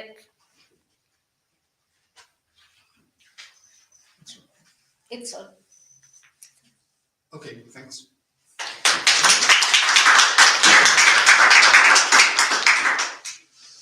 If may add just a comment. I will. It is something that it is in the document that has not been addressed, and it is interesting because all these projects, all these live projects, are implemented in close connection with local stakeholders, and it is very, I wouldn't say curious, but very relevant in my view, that many of the projects mentioned as a real problem in terms of the future of forest, the growing gap, social gap between the feelings of rural actors, rural stakeholders, and what they believe is a decision on policy making taken in urban areas. There's a problem.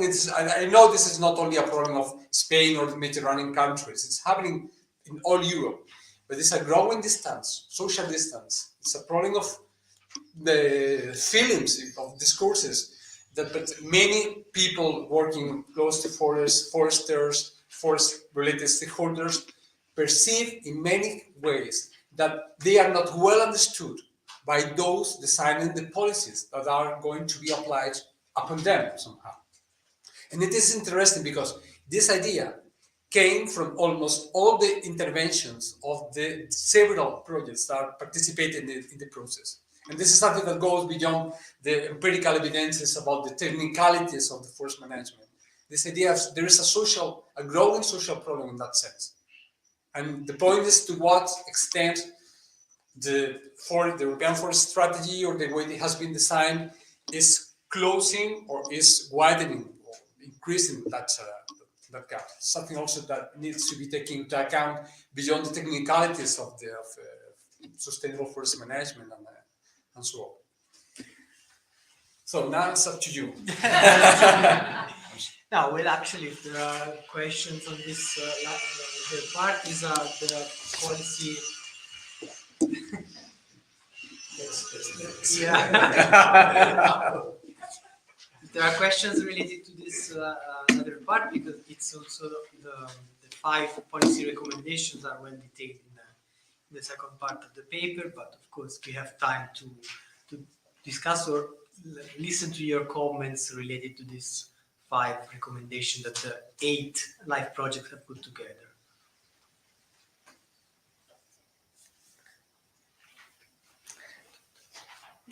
I was wondering if you had, within the projects that you have been managing, discussions with local policymakers on these problems, and what have been the feedback? Because part of the, let's say, the accountability and responsibility also lies at local level. As you said, I mean, we have to have local solutions. So how did you convey the message of what are the feedback you got?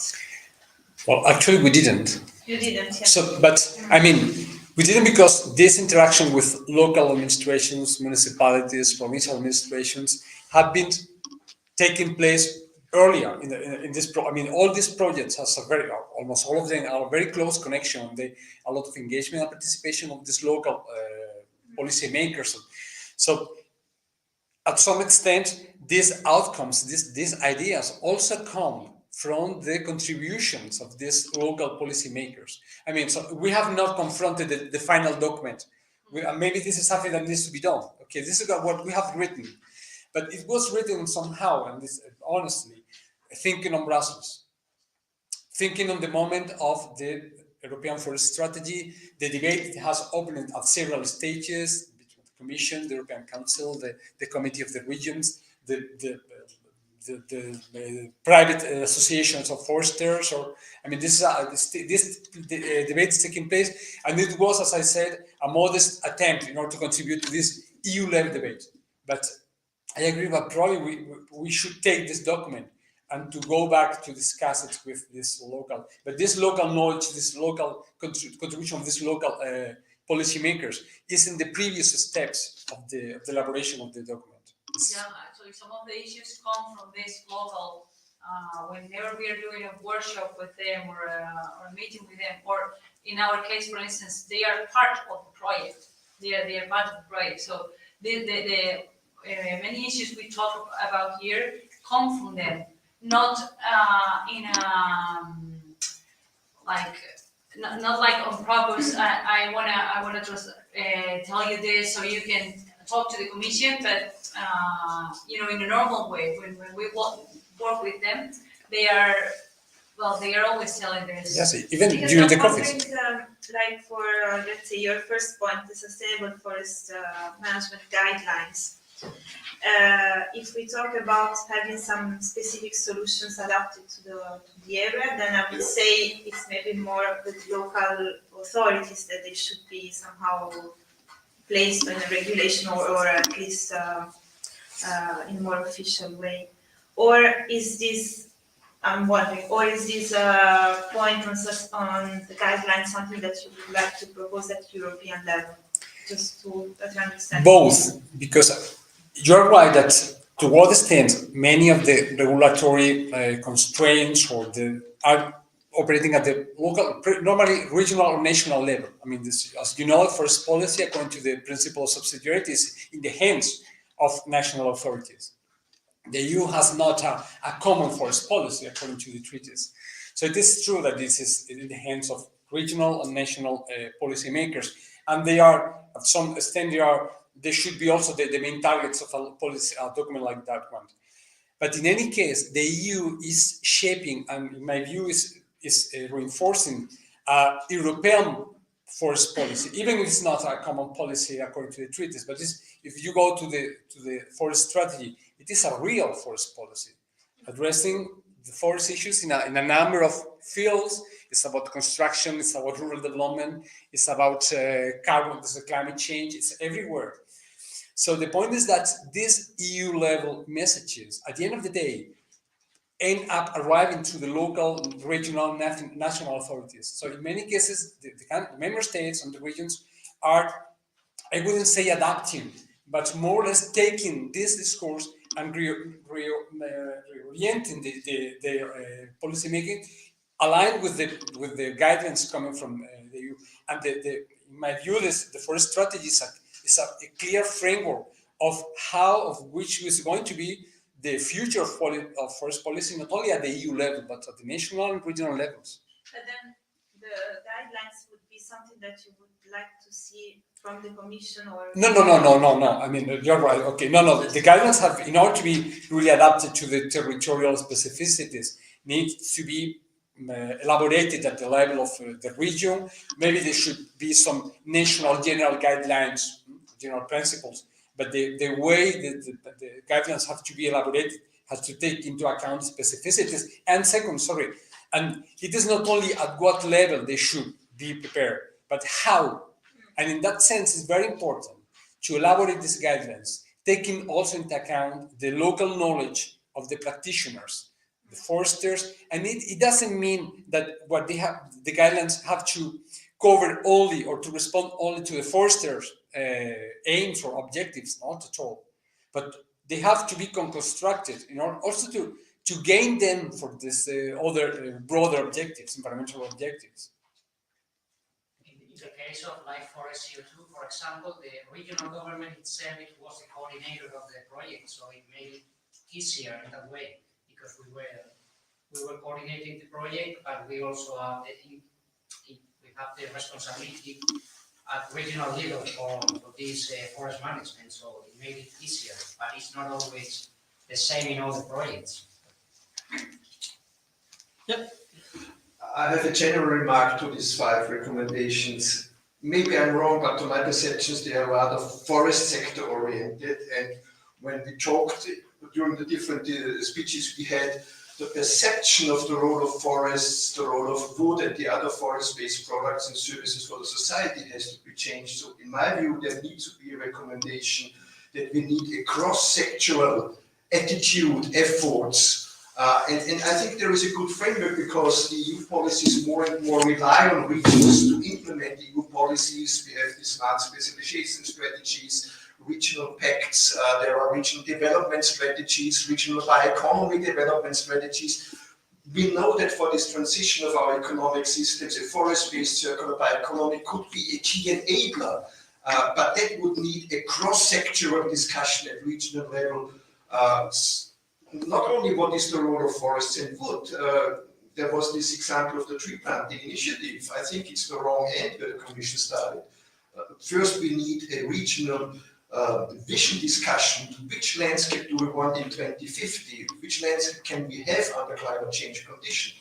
What should be the role of forests in that future landscape? Which type of forest do we need where? And what forest do we have today? And then I can elaborate where do I need to plant which kind of forests, who will care for it, who will manage, what other products and services I want from them, how do we finance, and then I will end up with a number of trees to be planted in the region, not the way around to say 3 billion and the right line on the right side. I'm sorry, this even the FAO says this was the failure of 50 or 80 years global afforestation projects. You need a holistic view.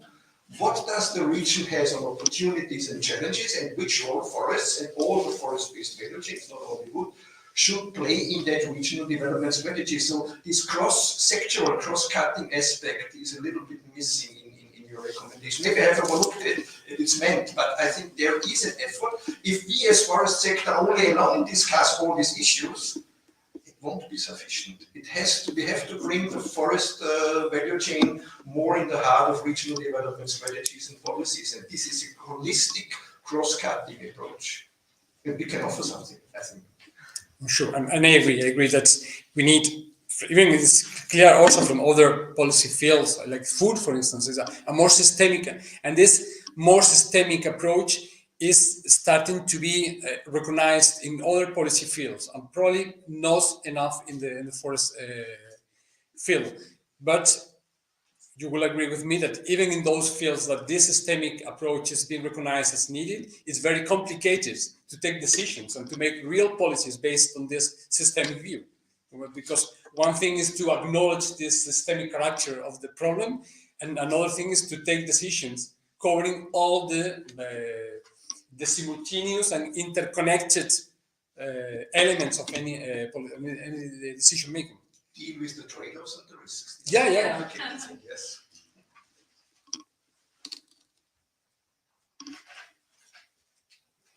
To the issue of local administrations that was pointed out by Miguel, I think that the LIFE program is a great exception in the sense that it allows that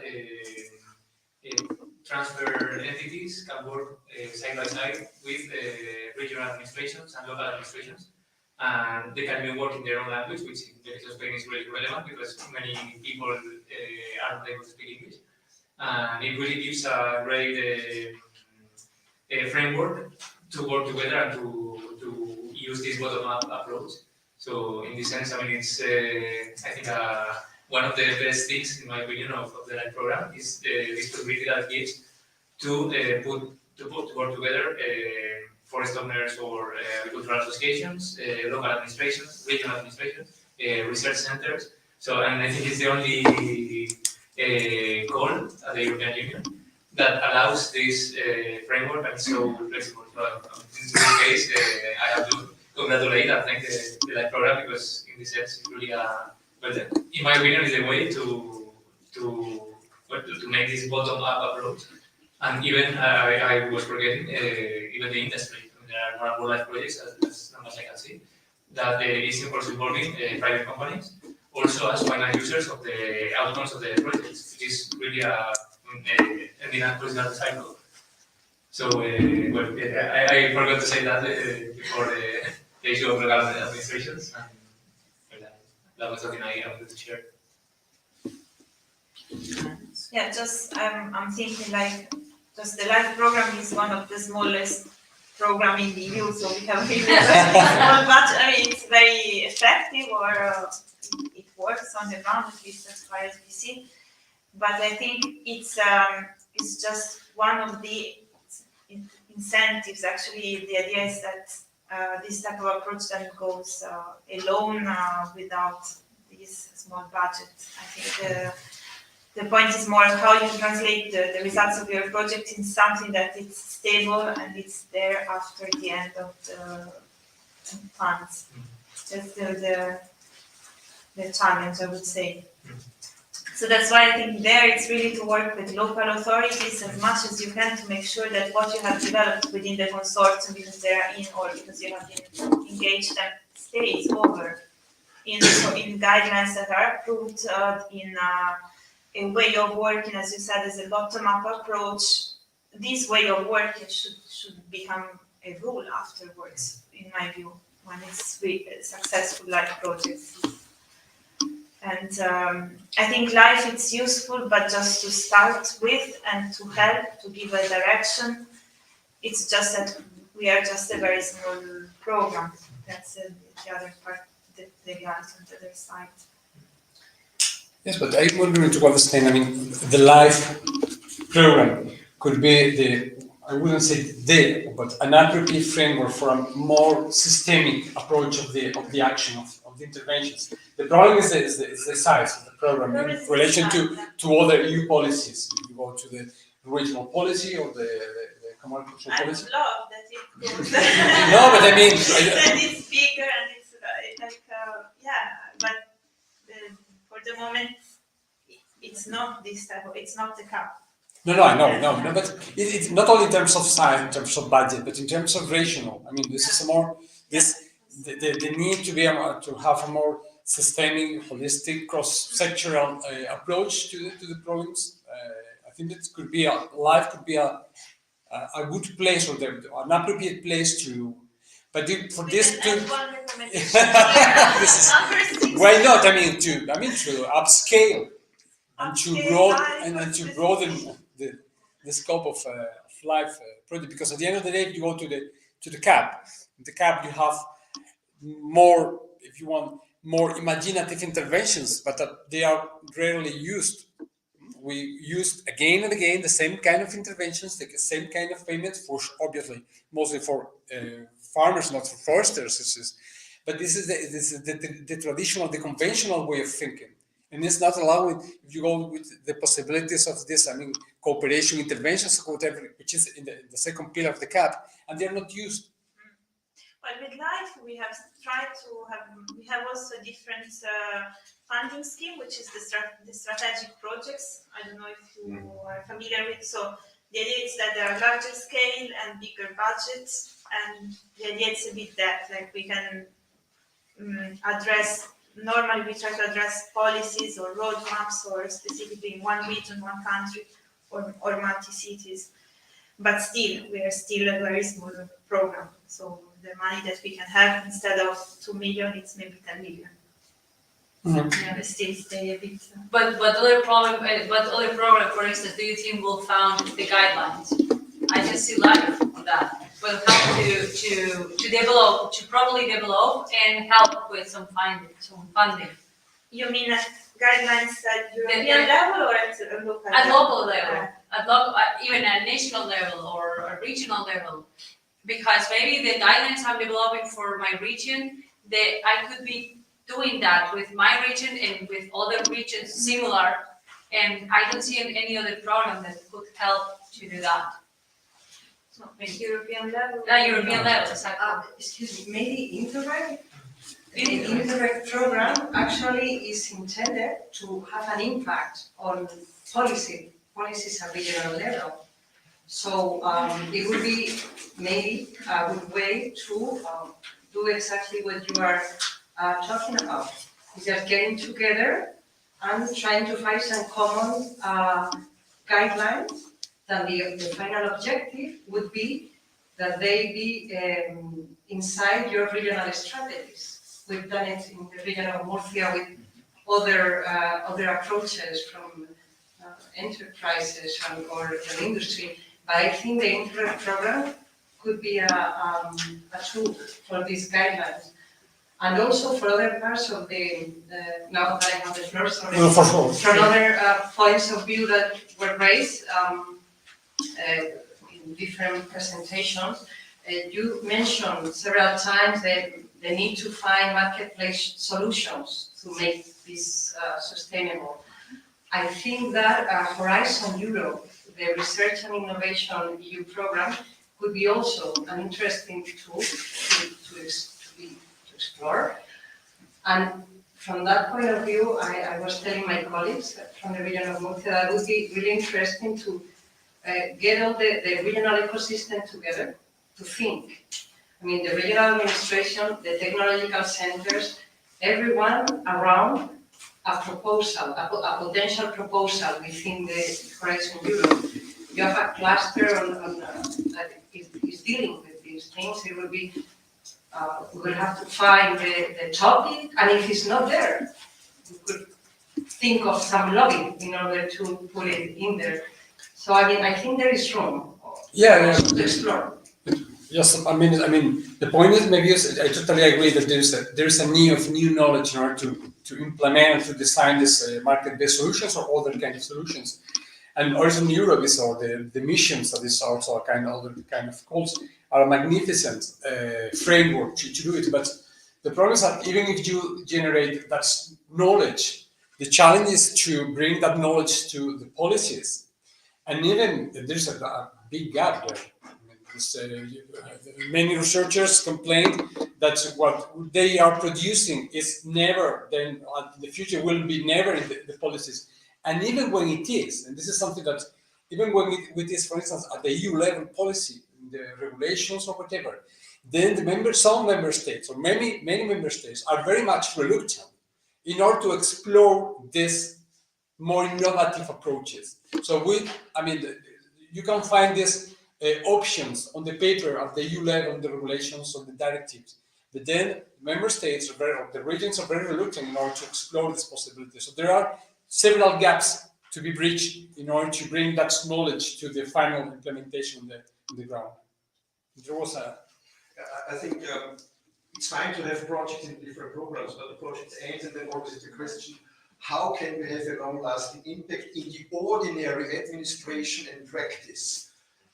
I think with the CAP strategic plan, there could be a new opportunity that it is a mandatory part of future CAP strategic plan, smart specialization strategies, and all these partnership agreements that the Commission, that the EU level has with member states or regional level, that it's a mandatory part to have an exercise which life, cost, Horizon Europe, Interreg project have been carried out in your country on that topic, and how do you want to make use of the networks, of the recommendations, of the guidance, to make it a mandatory obligation that every country has to say, yes, we know these were the projects, or even if this project was not in the country, but the topic of the project is relevant for the challenges, so that there is a regular scrutiny of outcomes of projects that have been co-financed by the Commission, be it in LIFE or whatever other program, and then we made a decision, yes, we can use it, or why we do not use it, or why we do not continue with the network, why we do not use national money to continue with this collaboration.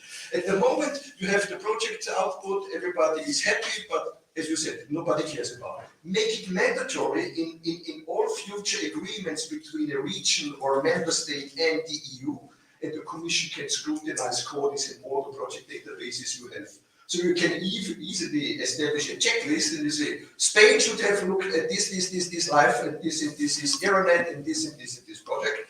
Why do you not address it in your CAP strategic plan, or in your smart regional specialization strategy, or in your climate change adaptation strategy? There are so many interactions between the Commission and member states where you could cross-check, and then it would get into the ordinary daily life of all people.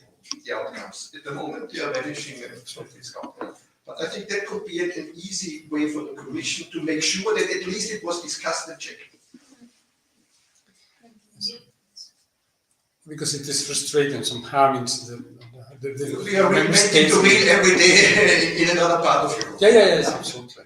And sometimes, I mean, it's frustrating to see the way that it's always, at the end of the day, the EU, the European Commission has to be pushing, in particular, some member states, I wouldn't say all of them, but some member states, to be aware of this new knowledge or to be forced to take some decisions they are very reluctant to.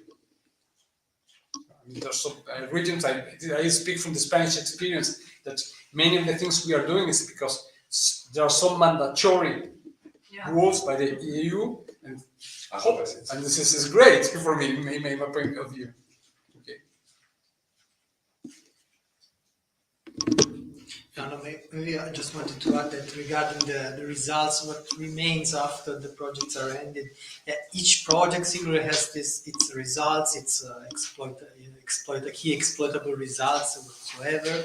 But then the aim of this paper was to exactly bring together the knowledge and experience of these projects and give it hand in hand to the commissioner officer, for the Brussels people. This was meant to target Brussels people. In fact, we'll send it the downloadable version to all the people who registered to the event who were supposed to come, and also to our relevant contacts in Brussels, because this is something that, in our hope, the Commission will look at it when they have to formulate the upcoming regulatory measures regarding the European forest policy. Yeah, you have 8 projects who have provided some evidence, so this is something where you can start looking at.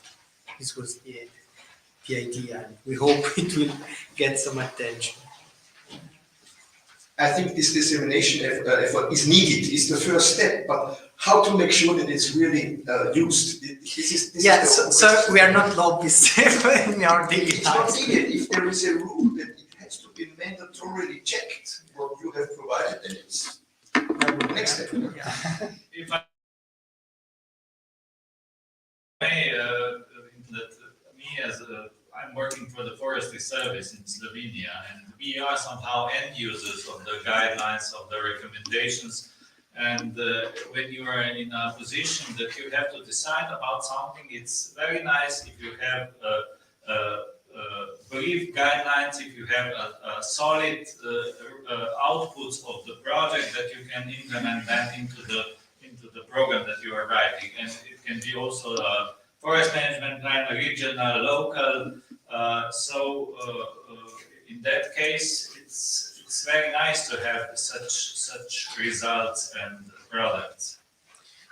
But maybe what it would be neat in terms of also dissemination is to, because I agree that the document has a kind of forest biased approach. I mean, it's a message from forest actors. At the end of the day, it's true. Many of the participants in the process are, and I need that we need to cross also the border, to start also showing, discussing this with other stakeholders, with having a different position to us, in order to look for points of convergence. And there are too many. This is something that I have raised in the previous debates we have had internally. That sometimes the debates are too polarized. In terms of the forest strategy, for instance. And sometimes you find that some positions are even neglecting things that are evidences also that are included in the strategy about the decline of biodiversity, the challenge of the climate change, or the deterioration of the habitats. And you find people that is at the end of the day even discussing this as a way to defend their positions. And the first thing is you need to agree with this evidence, and there are several evidences about the problems we have. We have to discuss about the ways to deal with it. But we need to cross many borders we have around us.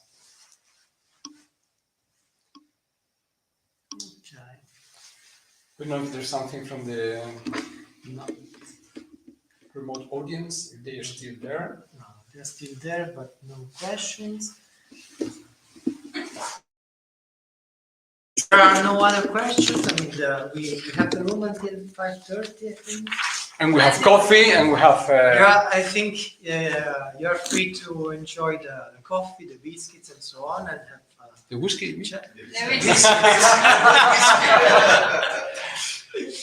continue your chats. I saw before a lot of discussions going on among you, so I encourage to continue. And of course, please disseminate the paper. It will be made available on a downloadable version in the next days, so you will receive an email with the link and also to the recording of the event.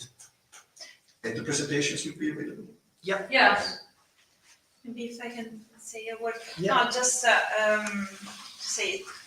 I also think this is one of the steps for dissemination, but really to do a targeted dissemination of these papers so that it's read and used.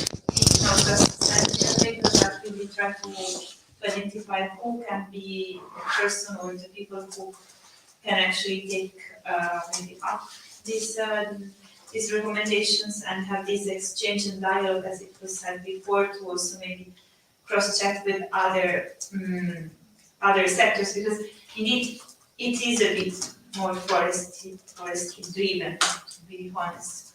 So I would, for instance, include more climate change perspective, and for example, but just to say that it's one of the first steps. I think it's useful that now you think as you have the results on how to go forward with this, to make sure that at least something becomes a bit a reality. Yeah. That's the next step, right? That's yeah. Homework, yeah. Okay, thank you, Ria, and enjoy the coffee. Okay.